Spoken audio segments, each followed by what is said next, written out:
బుల్టెన్లో మరో బ్రేక్ ని చూస్తున్నాం. పేపర్ లీకేజ్ కేసులో సిట్ దర్యాప్తు కొనసాగుతుంది. అయితే కేసుకు సంబంధించిన సిట్ విచారణకు బీజేపీ రాష్ట్ర అధ్యక్షుడు బండి సంజయ్ హాజరవుతారా లేదా అనేది ఉత్కంఠగా మారింది. ఇవాళ జరిగే సిట్ విచారణకు వెళ్లకూడదని బండి సంజయ్ నిర్ణయం తీసుకున్నారు. బండి సంజయ్ తరపున బీజేపీ లీగల్ టీం సిట్ ముందుకు హాజరవుతారని తెలుస్తుంది. ఈ కేసు సంబంధించిన ఆధారాలతో 26న విచారణకు హాజరు కావాలంటూ బండి సంజయ్కి సిట్ అధికారులు నోటీసులు ఇచ్చారు. అయితే విచారణకు తనకు బదులుగా బీజేపీ లీగల్ టీంను పంపాలని బండి సంజయ్ నిర్ణయం తీసుకున్నారు. ఇవాళ బీదర్లో నిర్వహించిన అమిత్ షా సభకు బండి సంజయ్ హాజరవుతున్నారు. ఆజాదీ కా అమృత్ మహోత్సవంలో భాగంగా హైదరాబాద్ లిబరలేషన్ డే వేడుకలను కేంద్ర ప్రభుత్వం అధికారికంగా నిర్వహిస్తున్నారు. ఈ కార్యక్రమానికి కేంద్ర హోంమంత్రి అమిత్ షా హాజరవుతున్నారు. ఇటు తెలంగాణ నుంచి బండి సంజయ్, ఈటెల సహా పలువురు బీజేపీ నేతలు వెళ్తున్నారు. దీనిపై మరింత సమాచారం మా బ్యూరో చీఫ్ కృష్ణమూర్తి అందిస్తాడు. కృష్ణమూర్తి, చెప్పండి. టీఎస్పీఎస్సీ పేపర్ లీకేజీకి సంబంధించినటువంటి విషయంలో సిట్ దర్యాప్తు సాగిస్తుంది.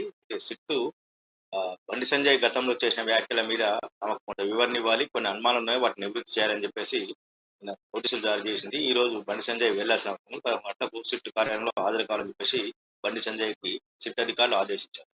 అయితే ప్రస్తుతం బండి సంజయ్ బీదర్లో ఉన్నారు. అమిత్ షా పర్యటన ఉన్న నేపథ్యంలో ఆయన సిట్టు విచారణకు వెళ్ళలేరు. కాబట్టి ఆయన లీగల్ టీం న్యాయవాదుల బృందాన్ని ఒక పేజీ లేఖతోటి పంపించారు. ఆ లేఖను కూడా ఇంతకుముందే పత్రికలకు బీజేపీ విడుదల చేసింది. సిట్టు విచారణ మీద తమకు నమ్మకం లేదు. సిట్టు అనేది రాష్ట్ర ప్రభుత్వ ఆధీనంలో ఉన్నటువంటి సంస్థ. సిట్టు దర్యాప్తు మొదలుపెట్టక ముందే మంత్రి కేటీఆర్ కేవలం 2 వ్యక్తులు మాత్రమే ఉన్నారు పేపర్ లీకేజీతో, మిగతా వాళ్ళకి సంబంధం లేదు, సంస్థకు టీఎస్పీఎస్సీకి ఇలాంటి సంబంధం లేదని చెప్తారు. కాబట్టి అనుమానం. గ్రూప్ 1 పేపర్ లీక్ అయిన సమయంలో రాష్ట్రం అంతా కూడా కొంత ఆశ్చర్యానికి గురైంది. ఒక యువతలో ఒక ఆందోళన నెలకొన్నది. ఈ నేపథ్యంలో తనకు అంటే రాజకీయ నాయకుడిగా, రాష్ట్ర పార్టీకి అధ్యక్షుడిగా ఉన్న నేపథ్యంలో తనకు అనేక మంది సమాచారం ఇచ్చారు. అనేక మంది ఫోన్లు చేసి వాళ్ళకున్న అనుమానాల మీద, వాళ్ళకున్న సమాచారం మీద, వాళ్ళకున్నటువంటి ఆధారాల మీద తనకు ఫోన్ చేసి చెప్పారు. కొంతమంది స్వయంగా వచ్చి కలిశారు, కొంతమంది రిప్రజెంటేషన్ ఇచ్చారు. కాబట్టి వాటన్నిటిని క్రోడీకరించుకొని తను ఈ మొత్తం వెనకాల సిట్ దర్యాప్తు చేయాలని చెప్పి సిట్టింగ్ జడ్జితో దర్యాప్తు చేయించాలని డిమాండ్ చేశాను. మంత్రి ప్రమేయం, రాష్ట్ర ప్రభుత్వ పెద్దల ప్రమేయము, టీఎస్పీఎస్సీలోని పెద్దల ప్రమేయం ఉందని చెప్పేసి ఆరోపణ చేశాను.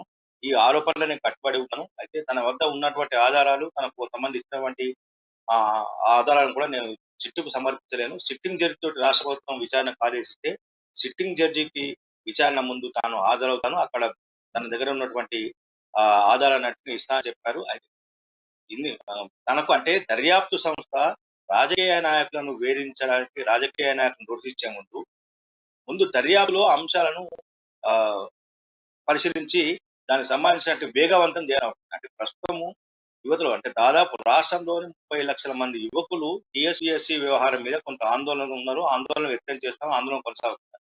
ఈ నేపథ్యంలో టీఎస్పీఎస్సీ వీలైనంత వేగవంతంగా విచారణ జరిపి దోషులు ఎవరు ఏంటి అని చెప్పేసి వాళ్ళు తీయకుండా రాజకీయ నాయకులు వేధించడం అనేది సరైనది కాదని చెప్పేసి బండి సంజయ్ ఆరోపించారు. మరోవైపు టీఎస్పీఎస్సీలో జరుగుతున్న వ్యవహారం మీద పెద్దల ప్రమేయం లేకపోతే టీఎస్పీఎస్ లో ఉన్న సీక్రెట్ కోడ్స్ కానీ, కంప్యూటర్ పాస్వర్డ్స్ కానీ, వీటికి సంబంధించిన విషయాలు ఎలా బయటకు వచ్చాయి అనే విషయంలో సిట్టు కానీ, రాష్ట్ర ప్రభుత్వం కానీ, టీఎస్పీఎస్సీ కానీ ఎవరు ఇంతవరకు స్పష్టత ఇవ్వలేదు. టీఎస్పీఎస్సీలోని కార్యాలయంలో సీసీ ఫుటేజ్లను సిట్టు అధికారులు పరిశీలించారా?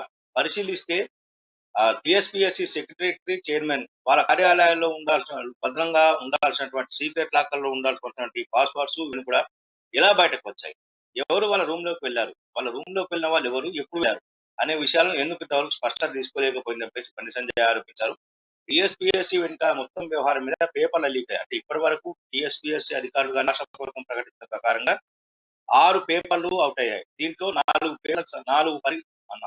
పేపర్లు అవుట్ అయ్యాయి. దీంట్లో 4 పరీక్ష అభ్యర్థులు రాశారు. ఇంకా 2 పరీక్షలు రాయాల్సిన సమయంలో ఈ విషయం బహిర్గతమైంది. అంటే ఈ మొత్తానికి అంటే 6 పేపర్లు లీక్ అయ్యేంత వరకు అధికారులు ఏం చేస్తున్నారు, రాష్ట్ర ప్రభుత్వం ఏం చేస్తుంది? టీఎస్పీఎస్సీ పకడ్బందీ సంస్థ, పకడ్బందీ వ్యవస్థ ఉన్నటువంటి టీఎస్పీఎస్సీ అసలు ఎందుకు ఈ పేపర్ల లీకేజీల విషయంలో నిర్లిప్తంగా వ్యవహరించింది? ఎందుకు గుర్తించలేకపోయింది? ఇంటి దొంగలే ఉన్నారు ఈ మొత్తం వ్యవహారం మీద అని చెప్తున్న రాష్ట్ర ప్రభుత్వం ఇంటి దొంగలను ఎలా పక్కన పెట్టుకొని పనిచేశారు అని చెప్పేసి బీజేపీ ఆరోపిస్తున్నది. ఈ మొత్తాన్ని బయటకు రావాలంటే ఖచ్చితంగా సిట్టు విచారణ జరిపించాలి. సిట్టింగ్ జడ్జితో విచారణ జరిపించాలి. లేదంటే సిబిఐతో విచారణ జరిపించాలి. సిబిఐ విచారణకు రాష్ట్ర ప్రభుత్వం ముఖంగా ఉన్న నేపథ్యంలో సిట్టింగ్ జడ్జి తోటి విచారణ జరిపించాలని చెప్పేసి బీజేపీ కోరుతాం. అయితే ఈ రోజు లీగల్ టీం కూడా ఇదే విషయాన్ని బండి సంజయ్ ఏదైతే లేఖ రాశారో ఆ లేఖను లీగల్ టీం 11 గంటలకు సిట్ అధికారులకు హిమాయత్ నగర్ సిట్టు కార్యాలయానికి వెళ్ళి అక్కడ అధికారులకు అందించే అవకాశాలు ఉన్నాయి. ఆ తర్వాత భవిష్యత్తు కార్యాచరణ సిట్టు నిర్ణయిస్తుందా లేదంటే బీజేపీ ఆందోళన కార్యక్రమం ఎలా కొనసాగుతున్నాయి అనే విషయంలో మనం కొంచెం వేచి చూడాల్సిన అవసరం ఉంది. ముఖ్యంగా చూసుకుంటే సిట్టు దర్యాప్తును మొదటి నుంచి కూడా బీజేపీ వ్యతిరేకిస్తున్నది. సిట్ అనేది రాష్ట్ర ప్రభుత్వం నిర్ణయించిన సంస్థ కాబట్టి సిట్టు విచారణలో వాస్తవాలు రావు. గతంలో వేసిన సిట్టు ఎన్నో రకాల సిట్లు వేశారు, ఎన్నో అంశాల మీద ఎన్నో దర్యాప్తు చేయమని చెప్పి కీలకమైన ఎన్నో కేసుల మీద దర్యాప్తు చేయమని చెప్పి సిట్టుకు ఆదేశించినప్పటికీ ఆ సిట్టు ఏ ఒక్క కేసులో కూడా ఇంతవరకు పరిపూర్ణమైనటువంటి నివేదికను రాష్ట్ర ప్రభుత్వం చేయలేకపోయింది, ప్రజలకు కూడా తెలియజేయగలరు. డ్రగ్స్ కేసు కానీ, ల్యాండ్ కేసు కానీ, మిగతా విషయాలకు కానీ ఏవి కూడా బయటకు రాలేదు. ఇప్పుడు కూడా ఈ సిట్టు ఏంటంటే నిరుద్యోగ యువతలో ఉన్నటువంటి ఆగ్రహావేశాలను కొంత తగ్గించి సానుకూలంగా మార్చుకునేందుకు మాత్రం సిట్ను కంటితో తిరగవేశారు. సిట్తో వచ్చేది కాదు, దర్యాప్తు జరిగేది కాదు, అసలు నిందితులు బయటపడ్డు. అసలు నిందితులు బయటకు రావాలంటే ఖచ్చితంగా సిట్టింగ్ జడ్జి తోటే జరిపించాలని చెప్పేసి బీజేపీ డిమాండ్ చేస్తా ఉన్నవారు. Thank you Krishnamurthy.